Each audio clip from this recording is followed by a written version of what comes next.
verses 41 we'll read from the Passion Translation. भजन 78 उसकी 41वीं आयत पास passion translation से पढ़ेंगे, मैं उसका अनुवाद करूंगा। Say, thank you, Father, बोले धन्यवाद पिता that my ears are open कि मेरे कान खुले हैं to hear your word. आपके वचन को सुनने के लिए। Psalm 78:41, it says, again and again they limited God, preventing him from blessing them. और यहाँ लिखा है कि बार बार वो परमेश्वर को रोकते रहे, उसको सीमित करते रहे कि उनको वो आशीष ना दे पाए। Do you know what was the duration of this again and again? आप जानते हैं इस बार बार की कितना लंबा समय था इस बार बार में? 40 years. 40 साल। They prevented God to bless them for 40 years. वो 40 साल तक परमेश्वर को रोकते रहे कि वो उनको आशीष ना दे पाए। Well, there goes that theology down the drain which says if God wants to do anything, he will do it. तो यहाँ वो शिक्षा गड्ढे में जाती है कि जो परमेश्वर को करना है वो करेगा। That's why so many people say, God is blessing him, God is blessing him. Somehow I feel like he bypasses me. इसीलिए कुछ लोग कहते हैं कि परमेश्वर उसको भी आशीषित कर रहा है और उसको भी आशीषित कर रहा है, पता नहीं क्यों मुझे नजरअंदाज कर रहा है। You are preventing him from blessing you. आप उसको रोक रहे हैं आपको आशीष देने से। With these guys it was 40 years. इन लोगों ने 40 साल लगा दिया परमेश्वर को रोकते रोकते। Again and again and again they prevented God from blessing them. वो परमेश्वर को रोकते रहे कि वो उनको आशीषित ना कर पाए। Wow. They limited God. उन्होंने परमेश्वर को सीमित कर दिया। And I'm telling you, everywhere I have gone to preach the gospel and whenever I have asked this question, can you limit God? Everybody says, no! और मैं जहाँ कहीं भी सुसमाचार का प्रचार करने गया और मैंने ये सवाल पूछा, क्या आप परमेश्वर को सीमित कर सकते हैं? तो सबने चिल्लाकर कहा नहीं। And then I say, yes! और मैंने कहा हाँ कर सकते हैं। Right? Because now it does not depend upon God, it depends upon you. क्योंकि अब आपके जीवन की आशीष परमेश्वर पर निर्भर नहीं है, आप पर निर्भर है। Again and again they limited God, preventing him from blessing them. बार बार वो परमेश्वर को सीमित करते रहे, उसको रोकते रहे कि वो उनको आशीष ना दे पाए। Continually they turned back from him and provoked the Holy One of Israel. निरंतर वो उसकी ओर अपनी पीठ मोड़ते रहे और उस पवित्र परमेश्वर को नाराज करते रहे। Think about that. If you have children and you want to do something for them but they keep preventing. सोचिए अगर आपके बच्चे हों और आप उनके लिए कुछ करना चाहते हो और वो आपको करना ही ना दे। And you see they are in a miserable condition. और आप देख रहे हैं कि वो समस्या में है, हाल खराब है उनका। But you want to do so much for them, but आप इतना कुछ करना चाहते हो लेकिन they don't allow you. वो आपको अनुमति ही नहीं And देते। it broke God's heart. और इससे परमेश्वर का दिल टूटा। Right? All right, so please be seated. अब अपने स्थान पर बैठ सकते हैं। Hallelujah. Hallelujah. Are you alive? क्या आप जीवित हैं? Is this a house where people love the word of God? क्या ये वो घर है जहां लोग परमेश्वर के वचन से प्यार करते हैं? You know, if you can discern, the main thing in this testimony is not Pastor Ankit, because he does nothing. It's the word of God that changed their life.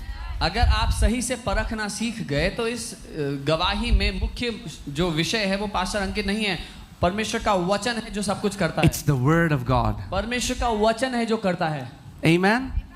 I stand here to teach you the word. मैं यहाँ पर आपको वचन सिखाने के लिए खड़ा हूँ। And if you can receive that word, और अगर आप वो वचन को ग्रहण कर लोगे, apply it in your life, अपनी जिंदगी में उसको लागू करोगे, you're going to have the same fruits. तो आपको वही फल मिलेगा।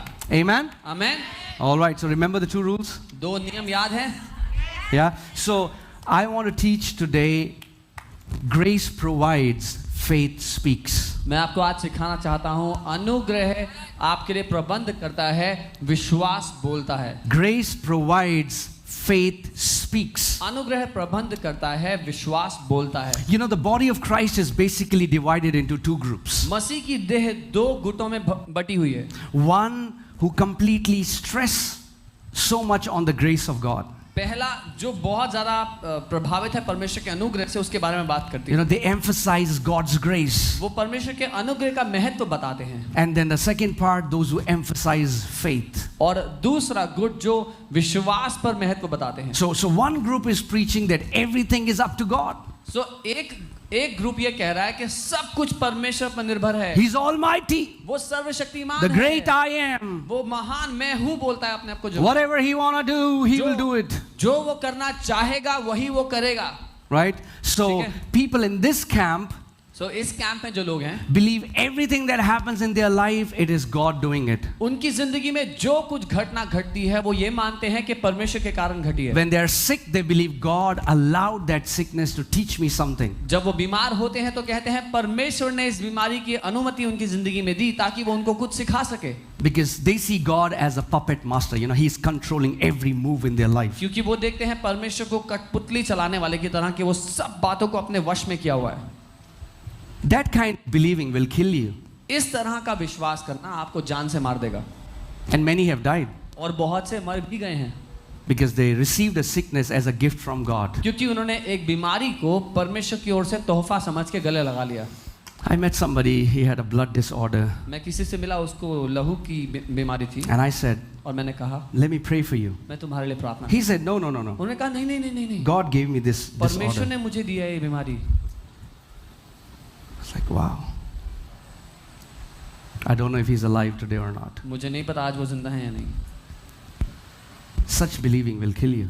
ऐसी इस रीति से मानना आपको मार देगा. Right? And then there is another group, फिर एक और ग्रुप है, those who completely emphasize on faith. It's all about you. वो जो पूरा महत्व देते हैं विश्वास के ऊपर के आपकी वजह से सब कुछ हो रहा है आपके साथ. I prayed and I changed. I twisted. I arm twisted God. मैंने प्रार्थना किया और परमेश्वर की बाजू मरोड़ कर मैं रिजल्ट ले आया. I'll fast for 40 days and I'll make God do what I want him to do. मैं 40 दिन भूख हड़ताल करूंगा और परमेश्वर को वो करने पर मजबूर कर दूंगा जो मैं चाहता हूं वो करे.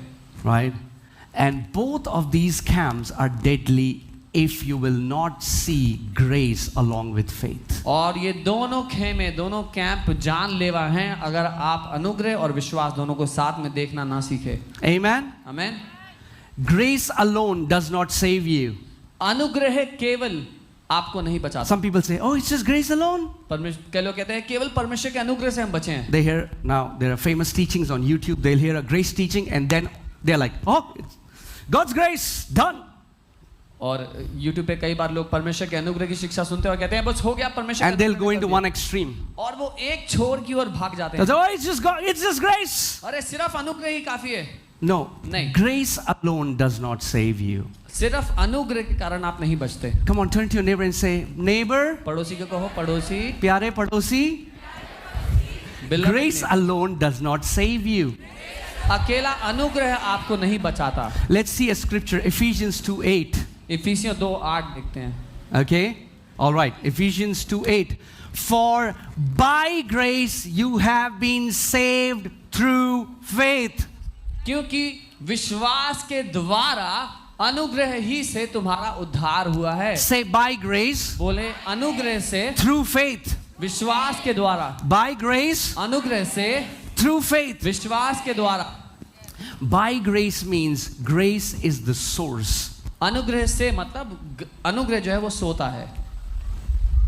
Your salvation is provided by grace. आपका उद्धार अनुग्रह के माध्यम से आप तक आया है. Amen? Amen. Grace is God's part. अनुग्रह परमेश्वर की ओर से किया गया काम है. And you play no part in grace. और अनुग्रह में आपका कोई लेना देना नहीं. You cannot add anything to God's grace. आप परमेश्वर के अनुग्रह में कुछ जोड़ नहीं सकते. You cannot earn God's grace. परमेश्वर के अनुग्रह को आप कमा नहीं सकते. Before you were even born, यहाँ तक कि जब आप पैदा भी नहीं हुए थे, God moved by His grace. परमेश्वर अपने अनुग्रह के कारण और पहले से ही कर चुका है सब And कुछ. grace is nothing but the goodness of God. और अनुग्रह और कुछ नहीं, केवल परमेश्वर की भलाई है. Right? है ना? God moves by His grace. He moves by His grace. He does things in our life because He is good. परमेश्वर अनुग्रह के द्वारा सब कुछ करता है. वो इसीलिए हमारी जिंदगी में सब कुछ करता है क्योंकि वो भला है. Amen? आमेन. However, लेकिन we receive salvation through faith. हम उद्धार जो ग्रहण करते हैं वो विश्वास करने के द्वारा करते हैं. And this word through comes from the Greek word dia, D-I-A. और द्वारा जो शब्द है वो यूनानी के दिया शब्द से आता है. It means medium or a channel through which grace flows. उसका अर्थ है माध्यम या रास्ता जिसके द्वारा अनुग्रह बहता है. That means, hear carefully, सुनिए ध्यान से, if there is no faith, अगर विश्वास नहीं शामिल किया grace cannot flow. तो अनुग्रह बह नहीं पाएगा. I'll say it again. दोबारा कहता हूँ, If there is no faith, अगर विश्वास नहीं इस्तेमाल किया grace cannot flow. तो अनुग्रह पहुंच नहीं पाएगा. Let me give you another example. एक और उदाहरण देता हूँ. Take grace as electricity. आप अनुग्रह को बिजली समझ लीजिए.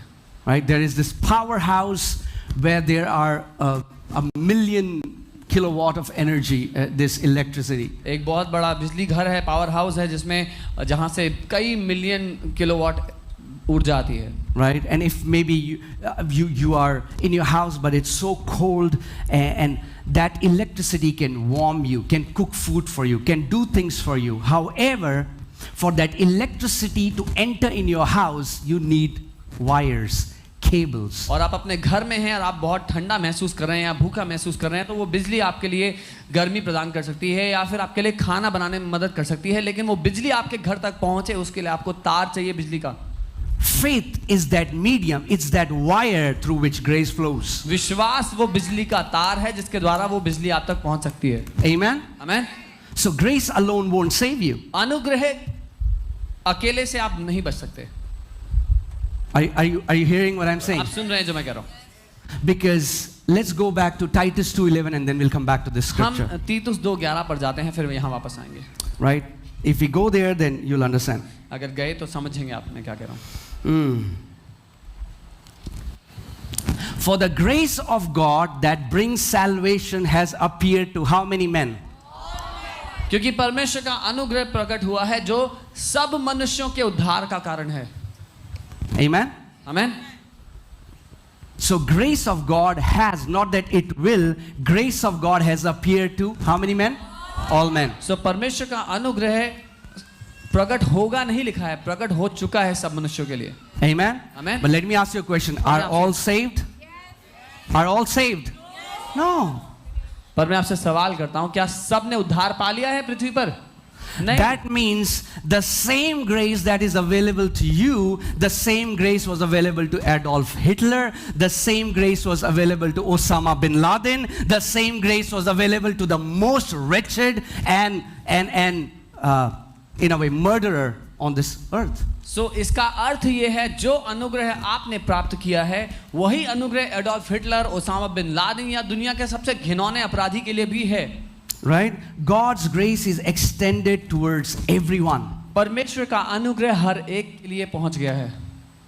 But not everyone is saved. लेकिन सब ने उसको ग्रहण नहीं किया, सब ने उद्धार नहीं पाया. Because the way you receive salvation is by faith. क्योंकि जो तरीका है, जो माध्यम है जिससे आप अनुग्रह को प्राप्त करते हैं वो है विश्वास. Amen? Amen. Even though grace was there for them, but because they did not put their faith, they were not able to receive what God had for them. हालांकि अनुग्रह परमेश्वर की ओर से उनके लिए आ गया, लेकिन क्योंकि उन्होंने विश्वास नहीं किया वो उद्धार नहीं पाए. Are you guys with me? मेरे साथ हैं? Let's go back to Ephesians 2:8. अब इफिसियों 2:8 पर चलते हैं. Say, by grace, through faith. अनुग्रह Amen. से विश्वास के द्वारा. So grace alone cannot save you. अनुग्रह अकेला जो है आपको नहीं बचाएगा. In the same manner, faith alone cannot save you. ठीक वैसे ही केवल विश्वास आपको नहीं बचा सकता. There are people in the mountains पहाड़ पर लोग हैं, meditating, मनन कर रहे हैं, thinking they will get salvation by their works. तपस्या कर रहे हैं इस उम्मीद में कि अपने कामों के द्वारा उद्धार कमा लेंगे. Faith cannot receive until grace has provided. विश्वास तब तक कुछ हासिल नहीं करेगा जब तक अनुग्रह ने वो मुफ्त में दे ना दिया हो. Grace has to come first. अनुग्रह पहले होता है, पहले Faith आना cannot जरूरी है. come first. विश्वास पहले नहीं हो सकता. Are you guys with me? All right. So by grace you have been saved through faith. क्योंकि अनुग्रह के द्वारा तुम विश्वास से बचाए गए हो. And that not of yourselves, it is the gift of God. और वो तुमने खुद नहीं किया लेकिन परमेश्वर का तोहफा है. So salvation is a gift of God. उद्धार परमेश्वर का तोहफा है. Amen? Amen. And let me give you a good example. एक अच्छा उदाहरण देता हूं. Okay? For example, Danny, come here. Or, for example, I want to give him a gift. Salvation is a gift, right? उदाहरण के लिए मैं भाई डैनी को एक तोहफा देना चाहता हूँ. उद्धार एक तोहफा है ना? Okay, it's just an example. उदाहरण है. Okay. So, for example, if this is my watch, मान लीजिए उदाहरण के लिए मेरी घड़ी है and I want to gift this watch to him, और मैं एक घड़ी इनको तोहफे में देना चाहता हूँ. right? So I extended this gift towards him. तो मैंने ये तोहफा उनके लिए बढ़ाया. And he said, no, no, no, no. वो कहते नहीं मुझे I don't want it. अरे नहीं मुझे नहीं चाहिए. I said, take it. मैंने कहा ले लो. You act as if you don't want it. I was like, take the watch. Man, take the watch. अरे ले लो भाई. You should take the watch. अरे तुम्हें लेनी चाहिए. Right? And he says, no. कहते नहीं. So even though I was giving it, So हालांकि मैं तो दे रहा था वो घड़ी, he didn't receive it. उन्होंने उसको ग्रहण नहीं किया, है ना? Will he have the gift? क्या उनके पास वो तोहफा होगा फिर? No. नहीं. Because it's not just a matter of God giving, it's a matter of us receiving. क्योंकि सिर्फ परमेश्वर Yeah, देने का मुद्दा नहीं है, हम ग्रहण करेंगे मुद्दा है साथ में. Amen? Amen. Because all throughout religion has taught us that, or even the worldly system has taught you, nothing comes for free. क्योंकि धर्म ने और यहाँ तक कि जो दुनिया का सिस्टम है उसने भी ये सिखाया मुफ्त में कुछ नहीं मिलता भाई. You'll have to earn it. आपको कमाना पड़ेगा. So people say, I'm going to earn my तो salvation. लोग कहते हैं मैं अपना उद्धार कमा के रहूंगा. And they're trying to earn it in different ways. और वो अलग अलग रास्तों से कमाने की कोशिश कर रहे हैं And they'll be disappointed. और निराश हो जाएंगे. That kind of teaching will put you in a legalistic slavery. उस तरह की शिक्षा आपको एक कानूनी दास बना देगी. See, if you're in just grace alone camp, it is going to make you a passive believer. सिर्फ अनुग्रह ही है, ऐसा करने से हम कुछ ना करने वाले विश्वासी बन You'll जाएंगे. say, whatever God wants to do, He will do it. आप कहेंगे जो परमेश्वर को करना है वो करता Because रहेगा. it's just God. क्योंकि सिर्फ परमेश्वर ही करता है जो करता है. Or if you say, oh, it's all about faith, I'm going to fast, I'm going to pray, या I'm आप going to कहेंगे confess. विश्वास या कामों के द्वारा मैं करूंगा तो मैं उपवास करूंगा, प्रार्थना करूंगा, ये करूंगा, वो करूंगा. Both are deadly. दोनों ही जानलेवा हैं. Amen? Think about that, because if it was just grace alone, then every believer should have the same result in the church. इसके बारे में सोच के देखिए, अगर सिर्फ अनुग्रह से ही सब कुछ संभव होता तो कलीसिया आने वाला हर एक विश्वासी वैसा ही जीवन जी रहा होता, सबके साथ एक ही तरह की चीजें हो रही होती. Otherwise, God is a partial God because He does for some and He doesn't do it for another. अगर ऐसा नहीं है तो फिर परमेश्वर पक्षपाती है, क्योंकि कुछ के लिए तो वो करता है और कुछ के लिए नहीं करता है. Guys, is this making sense? समझ में आ रहा है? But I'm telling you the secret. पर मैं आपको If we रहस्य बता रहा can bring both of them together, अगर हम इन दोनों बातों को साथ में ले आए, oh man, you will walk as a victorious champion. आप एक जयवंत महारथी का जीवन जियोगे. Right? Amen. So grace is God's part. अनुग्रह परमेश्वर का किया हुआ काम है. Faith is our part. विश्वास करना हमारा काम है. Faith is simply, okay, let me give you a definition of faith so that you मैं understand in this आपको context. विश्वास की परिभाषा बताता हूं ताकि आप इस मुद्दे में समझें. Faith is simply trusting in the goodness of God. That's what faith is. विश्वास करने का अर्थ है सरलता से परमेश्वर की भलाई पर भरोसा कर लेना. Amen. Faith is becoming like a little child and trusting that my heavenly Father is a good Father. विश्वास है एक छोटे बच्चे की तरह बनकर ये मान लेना कि मेरा स्वर्गीय पिता बहुत अच्छा है. Amen. Faith is not the hard part. Grace was the impossible part that God did. Faith is the easy part. विश्वास करना कठिन मुद्दा नहीं है. विश्वास करना तो आसान वाला हिस्सा है. जो कठिन वाला मुद्दा था वो अनुग्रह था जो परमेश्वर ने कर दिया. Grace part was what we could not have done. God did it for us, and now our part is, yes, Daddy, I believe, I receive. अनुग्रह करना वो असंभव था, असंभव हिस्सा था जो हम नहीं कर सकते थे, जो पिता ने कर दिया. अब हमारा काम है, हाँ पिता मैं ग्रहण करता हूँ. Amen. But what happens is many believers have a very limited understanding of the scripture. लेकिन क्योंकि अधिकतर विश्वासियों की बहुत सीमित समझ है वचन की. Because to us salvation, the word salvation has been taught as in going to heaven. क्योंकि हमारे लिए जो उद्धार शब्द है उसकी परिभाषा या उसका अर्थ ये बताया गया कि स्वर्ग जाना है. Are you saved? उद्धार पा लिया? Yes, I'm saved. हाँ मैं उद्धार पा चुका हूँ. Right? That is it. हाँ वो भी हिस्सा है. The full definition. वो संपूर्ण परिभाषा नहीं है उसकी. This word saved comes from the Greek word sozo. ये जो शब्द है, ये जो वचन है उद्धार, यूनानी के सोजो शब्द से आता है। And let's see what it means. It has 7 different meanings. और इसका अर्थ देखते हैं, इसके 7 अलग अर्थ हैं। It means to save, इसका मतलब है बचाया जाना, deliver, छुटकारा पाना, make whole, संपूर्ण बना देना, preserve, बचा करके रखना, save from danger, खतरे से सुरक्षित रखना, loss, नुकसान से बचाना and destruction. और नाश से बचाना। Whoa. So that means it is not just talking about you going to heaven, it's also talking about God saving you from accidents. It's also talking about God saving you from destruction. It's also talking about God preserving your life on this earth. It's also talking about God bringing you into wholeness. तो मतलब सिर्फ स्वर्ग जाना मुद्दा नहीं है, मुद्दा ये भी है कि परमेश्वर आपको नुकसान से बचाता है, एक्सीडेंट से बचाता है, किसी भी तरह के खतरे से संभाल कर रखता है। Amen? Preservation. बचा करके रखना, Preservation. बचा करके When have रखना। we seen salvation as preservation? कब हमने उद्धार को बचा करके रखना देखा? That means 1,000 shall fall at my side and 10,000 at my right hand, but it shall not come near me. That's also salvation. इसका अर्थ ये हुआ कि 1000 मेरे बाएं और 10,000 मेरे दाईं ओर भी गिरेंगे तो भी मेरे करीब कोई नुकसान ना आएगा। ये बचा करके रखना ही तो है। There are so many testimonies wherein, Rahul is there and so many other testimonies. In a car, everybody died in a car crash. This guy comes out unharmed. What is that? Preservation. It's by grace through faith. एक और ऐसी बहुत सी गवाहियां हमारे बीच में भाई राहुल और बहुत से लोग हैं, गाड़ी में एक्सीडेंट होता है, गाड़ी में बैठा हर व्यक्ति मर जाता है, लेकिन एक व्यक्ति है जो बच करके उस एक्सीडेंट से जिंदा बाहर आता है बिना नुकसान के, और ये परमेश्वर का बचा करके रखना है, उद्धार का जो हिस्सा है। Amen? Are you getting it, church? समझ रहे हैं? So that means salvation is not just me. When I die, salvation starts. Salvation is now. Now. इसका मतलब उद्धार तब नहीं जब मैं मरकर स्वर्ग जाता हूं, उद्धार अभी शुरू हो चुका है। Today is the day of salvation, Bible says. आज उद्धार का दिन है, बाइबल कहती है। So, brother, भाई, God has already healed you. परमेश्वर ने आपको पहले ही ठीक कर Yes, दिया। I know He will heal me. हाँ, मुझे पता है वो मुझे चंगा कर देगा। नहीं।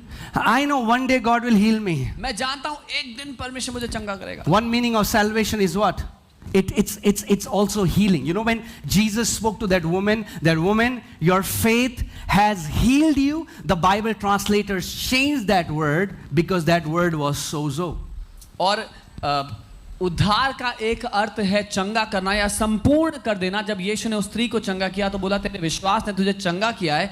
वहां पर सोजो शब्द का इस्तेमाल हुआ है। बाइबल ट्रांसलेटर्स ने उसको चंगा लिख दिया है, पर वो सोजो शब्द है। So if you have come here, तो अगर आप यहाँ आए you're going through any sickness, और आप किसी बीमारी any से जूझ रहे हैं, torment, किसी भी सताव से जूझ रहे हैं, when is the day of salvation? कब है उद्धार का दिन? Now. Say now. बोले अब। You don't have to wait in the end when preacher will pray. You can receive salvation now. You can receive your deliverance now. You can receive your healing now. आपको इंतजार करने की आवश्यकता नहीं है कि कब प्रचार करने के बाद प्रार्थना करेगा मेरे लिए। आप अपने उद्धार को इस समय ग्रहण कर सकते हैं, अपनी चंगाई को, अपने छुटकारे को इस समय ग्रहण कर सकते हैं। Amen? Amen. Oh man, if you can see it, it will change the way we pray. अगर हम देख पाए तो हमारा प्रार्थना करने का तरीका बदल जाएगा। Amen? Amen. So we can say that I am saved from sicknesses by grace through faith. तो हम ये कह सकते हैं कि हम बीमारियों से बचाए गए हैं अनुग्रह के कारण विश्वास करने के द्वारा। I am saved from accidents by grace through faith. मैं एक्सीडेंट से बचाया गया हूं अनुग्रह के कारण विश्वास करने के द्वारा। So, some people say, oh, Pastor, we are humans. कुछ लोग कहते हैं पास्टर हम तो इंसान हैं। So ये तो होगा ही। All this will happen, is bound to happen this. तो फिर होगा आपके साथ। And then it will happen with you. Why? क्यों? Because all the grace of God was there. क्योंकि परमेश्वर का अनुग्रह तो था वहां पर। But you didn't trust His goodness that He can preserve you. That's why that grace cannot save you. आपने उसकी भलाई पर विश्वास करना ना चुना, इसीलिए वो नहीं देखा। Are you guys with me? Grace was there. The grace of God to preserve every believer is here. But if you don't mix faith in it, that grace will be ineffective. हर एक विश्वासी को बचा कर रखने के लिए परमेश्वर का अनुग्रह है आपके जीवन के ऊपर, लेकिन जो कोई इसको ग्रहण नहीं करेगा उसके जीवन में वो प्रभावशाली नहीं होगा। Amen? And grace gets activated very simply when you start trusting that my Father is a good Father. और अनुग्रह प्रभावशाली या कार्यशील तब होता है जब आप विश्वास कर लो कि मेरा पिता बहुत अच्छा है, वो ये करना चाहता है I मेरे mean, जीवन में. like, believers have this weird doctrine. God didn't give it, brother, but He just allowed it. विश्वासियों की बहुत ही गड़बड़ाई हुई विचारधारा है परमेश्वर को लेकर के. बीमारी के या किसी भी बात के लिए बोलते हैं कि परमेश्वर ने नहीं दिया लेकिन उसने अनुमति दी है He मेरे जीवन में allowed होने it. की. परमेश्वर ने अनुमति दी है. It's like there is a father, वो जैसा एक पिता and है his very small son is there on the road, and a lorry is coming in great speed. और जैसे एक बहुत छोटा बच्चा है उस पिता का, और वो उसका बच्चा जो है वो सड़क पर है और सामने से एक ट्रक आ रहा है बहुत तेज स्पीड पे, And he does nothing. और वो पिता कुछ नहीं करता है And the boy gets killed. और वो बच्चा मर जाता है उसमें. And the father says, और पिता कहता है I didn't kill him. मैंने नहीं मारा इसको, I just allowed it. मैंने सिर्फ अनुमति दी थी. It's as good as him killing him. तो उतना ही अच्छा है ये कहना कि पिता ने मारा है. Stop saying that your sicknesses are allowed by God for God's sake. ये कहना बंद कर दो कि परमेश्वर ने आपके जीवन में अनुमति दी है बीमारी की या किसी भी नुकसान की. God allowed me to put into trouble. परमेश्वर ने अनुमति दी कि मेरा जीवन समस्याओं में जाए. I know some of you will be offended because it's a very famous teaching in church right now. And when we speak the truth will offend you before it will set you free. मुझे पता है आप में से कुछ लोग नाराज होंगे शिक्षा सुन करके, क्योंकि ये बहुत प्रसिद्ध शिक्षा है कलीसियाओं में.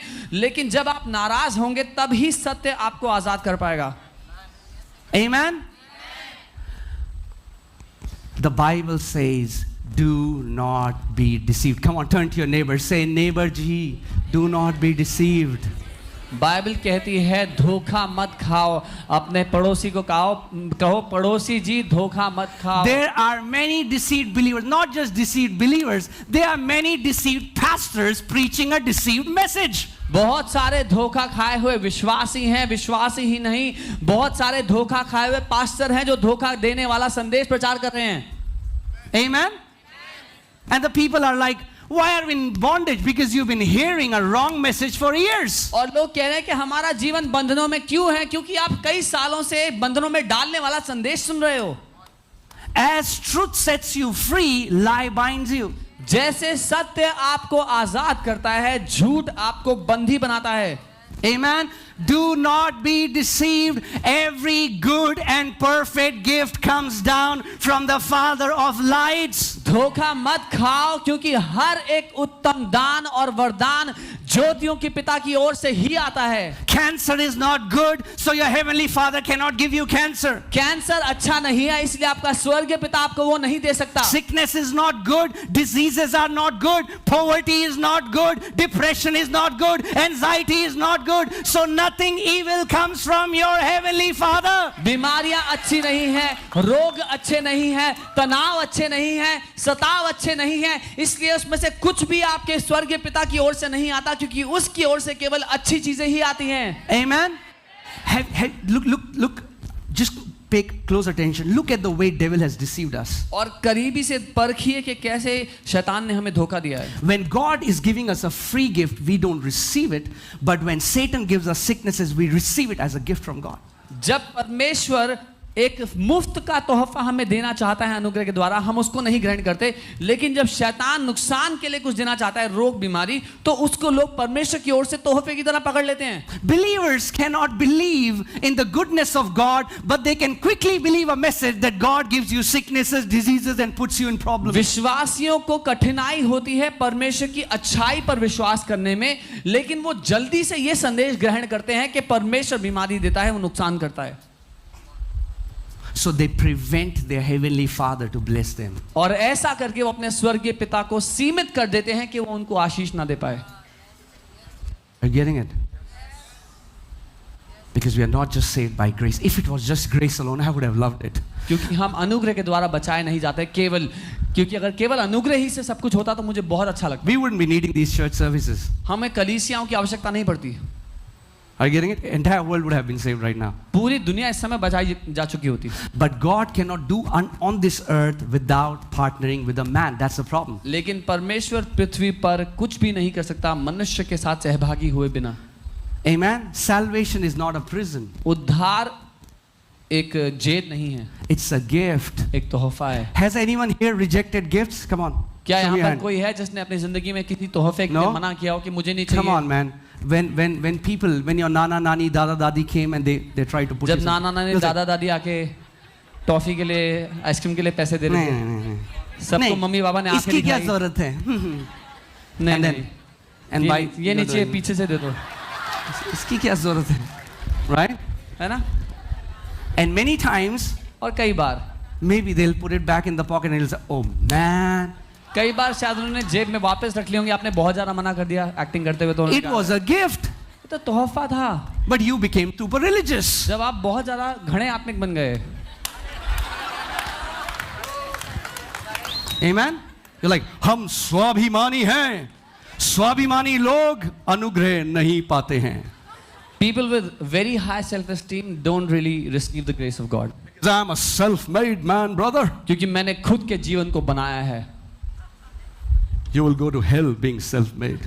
न चले जाओगे इस चक्कर में कि खुद को You'll बनाया है। have to humble yourself. अपने आप को नम्र करना सीखो, Learn to receive gift. तोहफे ग्रहण करना सीखो। I'm telling you, God had to deal it when I came into ministry, and somebody will come to me and they'll say, Pastor, you know, this is what God has put. We want to bless the ministry. I'll say, परमेश्वर को मुझे सिखाना पड़ा जब मैंने सेवकाई शुरू की और कोई आके बोलता कि परमेश्वर ने हमारे दिल में डाला है सेवकाई के लिए करने के लिए, तो मैं उनको मना कर देता। and God had to rebuke me. परमेश्वर को मुझे डांटना He पड़ा। said, in your room, you're confessing scriptures that I'm going to provide, and when I provide, you reject it. और उसने कहा अपने कमरे में तू घोषणाएं करता है कि परमेश्वर तू मेरे लिए सारी जरूरतें पूरे करेगा, और जब मैं करता हूं तो तू मना कर देता है। I mean, like when you buy a gift for your kids, do they do that? जब आप अपने बच्चों के लिए कुछ गिफ्ट लेते हैं, क्या वो ऐसा करते हैं? नहीं, पापा नहीं. Because they are your kids. But if you try to do it with your servant, they say, अरे दीदी इसकी क्या जरूरत थी दीदी. Slaves cannot receive a gift. Come on, क्योंकि वो आपके बच्चे हैं, जो आप उनके लिए लेंगे उसको मना नहीं करेंगे। Slaves cannot receive gift. The Bible says and he was talking to these Pharisees, he was like, if you being evil know how to give good gifts to your children, how much more your heavenly Father. क्योंकि जो बच्चे हैं वो अपने माता पिता को मना नहीं करेंगे, लेकिन जो दास हैं वो मना करते हैं। जब आप उनके लिए कुछ करना चाहेंगे तो वो उसको ग्रहण नहीं कर पाएंगे। और यीशु फरीसियों से कहता है, जब तुम दुष्ट होते हुए अपने बच्चों के लिए अच्छा करना जानते हो, तो कितना ज्यादा तुम्हारा स्वर्गीय पिता जो भला है वो ना करेगा तुम्हारे लिए। Stop trying to earn what your Father has freely given you. कृपया करके कमाने का प्रयास बंद कर दें, वो पाने के लिए जो आपके स्वर्गीय पिता ने मुफ्त में आपको दे दिया है। Amen? आमीन। Some people say, कुछ लोग कहते हैं faith moves God. कुछ लोग कहते हैं विश्वास परमेश्वर को हिला देता है। God is not stuck. परमेश्वर फंसा नहीं हुआ कहीं पे। You are stuck in your situation. आप फंसे हैं अपनी परिस्थिति में। Faith moves you. विश्वास आपको हिलाता है उसको। Faith moves you. विश्वास आपको हिला देता है, Not God. परमेश्वर को नहीं हिलाता। He moved 2000 years ago by sending his own son. वो 2000 साल पहले अपने सिंहासन से हिल गया, अपने बेटे को भेज दिया। Amen? So उसको मत हिलाओ, खुद को हिलाओ. So don't move him, move yourself. Faith will move you. विश्वास आपको हिला देगा आपके स्थान से। Amen, guys. Are we learning something? सीख रहे हैं? Yeah. It's very important that we understand this, बहुत जरूरी है कि हम ये सीखें। right? So understand this, that whatever you will need in your life, God has already provided by grace. ये सीख लीजिए, जान लीजिए कि जो कुछ आपको आपके जीवन में कभी भी जरूरत पड़ेगी, परमेश्वर ने पहले ही आजादी से अनुग्रह से दे दिया। You will not have to convince him to give something to you. उसमें से कुछ भी पाने के लिए आपको परमेश्वर को राजी कराने की जरूरत नहीं पड़ेगी। In salvation, there is everything. उद्धार में सब कुछ शामिल है जो आपको चाहिए। You know, I was hearing this story of a family, and they were going. They were very poor, but then they were moving to another country. So all the money that they had, they bought these cruise ships tickets. मैं एक परिवार की कहानी सुन रहा था। वो बहुत गरीब थे, इसलिए वो एक दूसरे देश में जाकर के अच्छा रहन सहन के लिए उम्मीद लगाकर सब कुछ बेचकर एक क्रूज शिप की टिकट खरीदते हैं। You know why? There are many preachers and there are many believers today. They say, we don't believe in health and wealth gospel. It's pharisaical religious mindset. They think they are more superior because we only live for heaven. बहुत सारे विश्वासी और प्रचारक हैं जो कहते हैं कि हम ये स्वास्थ्य और समृद्धि वाला जो सुसमाचार है उसको नहीं मानते, क्योंकि उनको लगता है कि उसको ठुकरा करके वो ज़्यादा आत्मिक दिखाई देंगे परमेश्वर को. Right?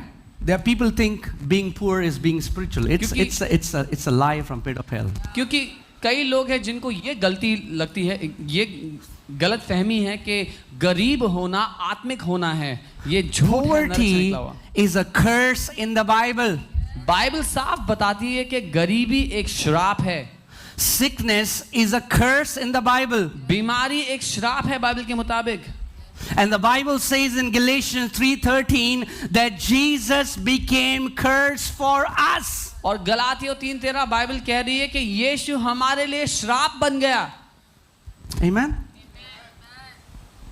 It's, guys, I pray that you get it. मैं प्रार्थना करता हूं आप समझें.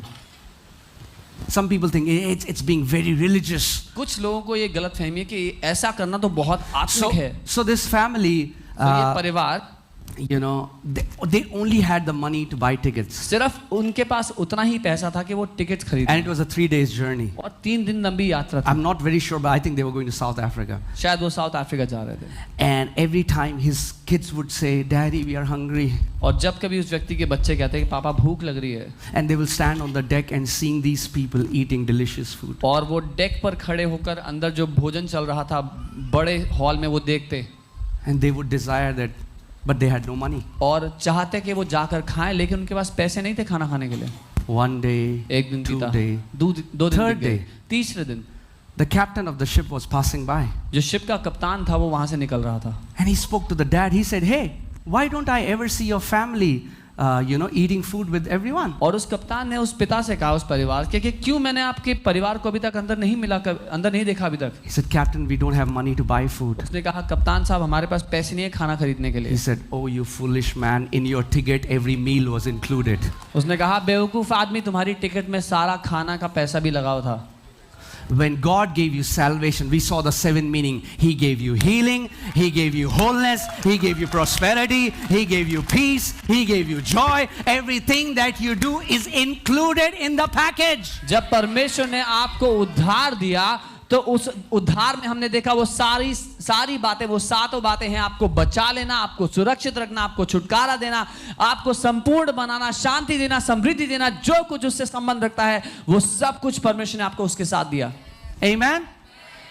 It's false humility when you are trying to reject what your Father freely wants to give you. ये ढोंग की हुई नम्रता है जब हम ठुकराते हैं जो हमारा पिता हमें मुफ्त में देता है. Right? And false humility doesn't please God. और In वो जो- fact, He gets upset with it. और वो जो ढोंग की गई नम्रता है उससे परमेश्वर बिल्कुल खुश नहीं होता बल्कि नाराज होता है. Don't come to Jesus because He heals. We don't come to Jesus for healing. यीशु के पास हम इसलिए नहीं आते कि वो चंगा करता है.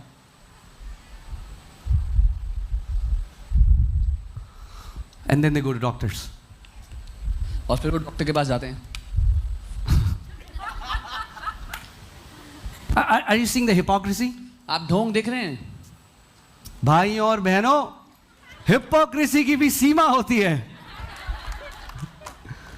Right? Isn't that hypocrisy that so many Christians will say, we don't believe that, healing, His healing is not the will of God. And then they'll run to doctors. और कई विश्वासी कहते हैं कि चंगा करना परमेश्वर की इच्छा नहीं है, फिर वो डॉक्टर के पास भागते हैं खुद. Well, we never asked Jesus to heal us. हमने यीशु को नहीं बोला कि हमें चंगा करो. Before you and me were ever even born, 2,000 years ago, the Bible says He Himself, say Himself. That means nobody convinced Him. He Himself bore our sicknesses and carried our pains. And the Bible says by His stripes we were healed. आपके और मेरे जन्म लेने से कई दशकों पहले, कई सदियों पहले, 2000 साल पहले यीशु ने खुद ही, बाइबल कहती है, उसने खुद ही हमारे रोग और बीमारियां अपने ऊपर ले लिया. उसके कोड़े खाने से हम चंगे हो गए हैं. Amen? Think about that. 1/3 of Jesus was healing. 1/3 was healing and 1/3 was delivering people. So 2/3 of His ministry was setting people free and healing them. जब यीशु पृथ्वी पर चल फिर रहा था तो उसकी जो सेवकाई थी उसका 1/3 काम था बीमारों को चंगा करना और 1/3 काम था दुष्ट आत्माओं को निकालना, लोगों को छुटकारा देना। 2/3 उसकी सेवकाई तो ये थी पृथ्वी पर। We think it's selfish when we go to Jesus for our healing. It's not selfish. और कई लोग सोचते हैं कि मैं इतना मतलबी कैसे हूं कि मैं यीशु से अपनी चंगाई मांगूं। मतलबी होना नहीं है ये। Are you guys with me? You are receiving what your Father has already provided. He has extended His hands and you are just receiving it. आप वो ग्रहण कर रहे हो जो आपका पिता आपको पहले ही दे चुका है, आप बस वो ले रहे हो जो उसने दिया। Right? That's why faith rests. इसलिए विश्वास विश्राम करता है। Let me say it this way. Faith rests in what grace has provided. विश्वास उस बात में विश्राम करता है जो परमेश्वर के अनुग्रह ने दे दिया है। Amen? And the picture is in Eden, wherein God provided everything for Adam first. That was grace. और ये जो तस्वीर है हम अदन की वाटिका में देखते हैं, जब परमेश्वर ने आदम को बनाने से पहले उसके लिए सब कुछ बना के दे दिया। Everything was provided सब कुछ दे दिया था in Eden. अदन की वाटिका में। And God made him on 6th day. फिर 6ठे दिन परमेश्वर ने मनुष्य को बनाया And He told, hey, you have to manage this garden. और बोला सुनो, ये जो वाटिका मैंने बनाई है इसकी देखरेख करनी है। And then he was about to enter with God on 7th day, and from rest he was supposed to walk in dominion. और फिर परमेश्वर के साथ उसको 7वें दिन जो विश्राम का दिन है उसमें प्रवेश करना था, और विश्राम से उसको राज्य और प्रभुता करनी थी। Amen? Amen. We walk in dominion from the place of rest. हम जय में, राज्य प्रभुता में, विश्राम के स्थान से चलते फिरते हैं। Oh, glory. Amen?